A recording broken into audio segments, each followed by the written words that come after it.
Hi, everybody. Good morning and welcome to today's Monday marketing meeting.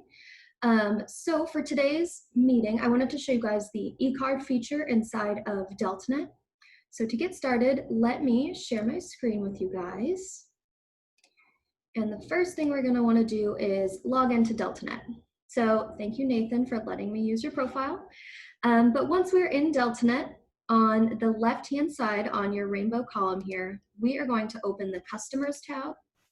And from Customers, you'll see there is a long list of different things we can choose, but we're going to go almost all the way to the bottom and select this eCards and Flyers tab.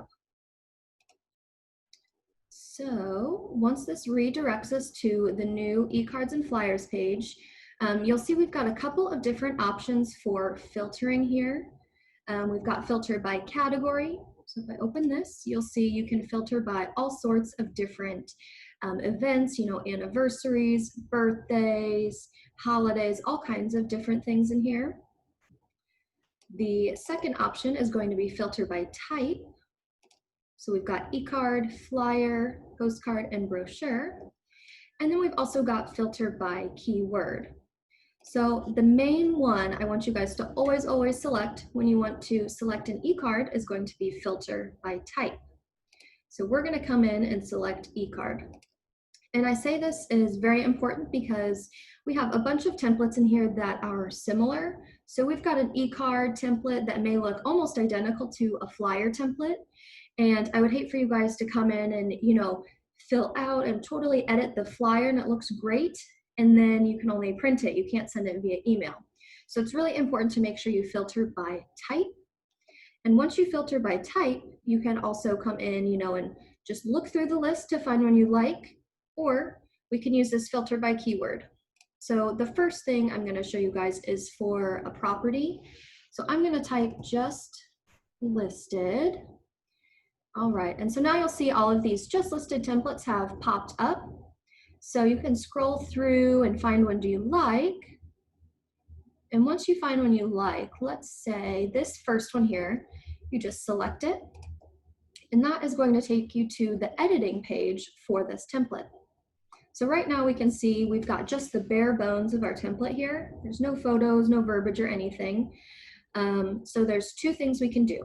The first, if you have a listing in here that is already live, you can come in and select this bubble.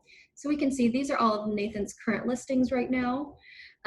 So for example, if we wanted to select this Ridgetop one, you would just select this bubble and you give it just a few seconds.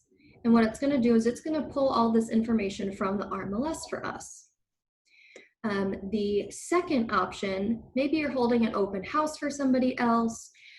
You could come in and start typing an address or the MLS number. So I'm going to come in and I'm just going to start typing some numbers and see, now we can see a full list of all of these places. So again, if you were hosting an open house for somebody, this would be a great way to still come in and have that auto polling feature from the MLS. So you don't have to manually add in photos or verbiage or anything. So those are the two options as far as adding property information. But since we want to go with Nathan's listing, I'm going to leave this as is. And I'm going to scroll down just a bit so we can see more. One thing to notice is you'll see when I highlight this photo, it turns to a red dotted border. And same with this verbiage down here. So anything that has that red dotted border means you can change it. So if we wanted to swap out this photo, you would simply just click on the image. And this is going to give us the full gallery of photos that Nathan has uploaded to the MLS. So this makes it super easy and quick to come in and change any of the pictures. So once you find the one you do want to use, let's say we want this one, just click on it and it swaps it out for you. And same with the text. So maybe we want this text to say something a little more. So I'll come in and say just listed in Beaverton. Again, anything with the red dotted lines mean you can change it. So for example, if I hover over this MLS number, it doesn't let me change it. So that's some of the things that has to stay in there. Again, maybe we want to change out this image to the kitchen. Perfect. Now that I like all of the images, I'm going to keep coming down. And one thing to be mindful of is this luxury in Seattle header here. There isn't a place in the MLS to add in a title for your property or a header, so this is preset text that will always need to be changed, unless of course you're selling a luxury home in Seattle. But just remember to come in and change this, and you can type in whatever you want here. I'm gonna say, just list it again. And again, we'll see this dotted red line, means we can change any of this. But I think all of that looks pretty much good to go, so I'm gonna leave it as is. You can see it's auto-pulled Nathan's headshot and name and contact info down here, so that's good to go. Now, at the very bottom, we've got a couple options. You can save it as a draft. If you wanted to come back and make edits later, you could send as a preview or send the e-card.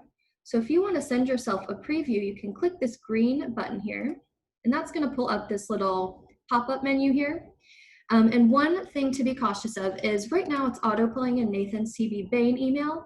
I would suggest deleting this and typing in a personal email if you guys have one, a Google or a Gmail, Yahoo, really anything outside of that CB Bain domain. Sometimes the system does get confused if you are sending an email from your Bain account to that same exact email. The system thinks it was accidental and they'll hold the email address. So to avoid that, I would suggest, putting in your Gmail or Yahoo or whatever other platform you use for email and test it out that way. So I'm going to close out of this. The last option here is send e-card. So once all looks good to go, you've made all the edits and you're ready to send, you'll hit send e-card. This is going to take us to the final page of our e-card. So the first thing we're going to look at is this e-card subject. You can see it's auto-pulled a very generic, you have just received a virtual postcard from Nathan. I would suggest deleting this and maybe putting in something that's a little more personable or catchy. You could type in whatever, maybe property, address, don't miss this, or whatever you wanted to type in here, you could change. The next would be the e-card send on date, and this is really helpful if you're wanting to schedule things in advance.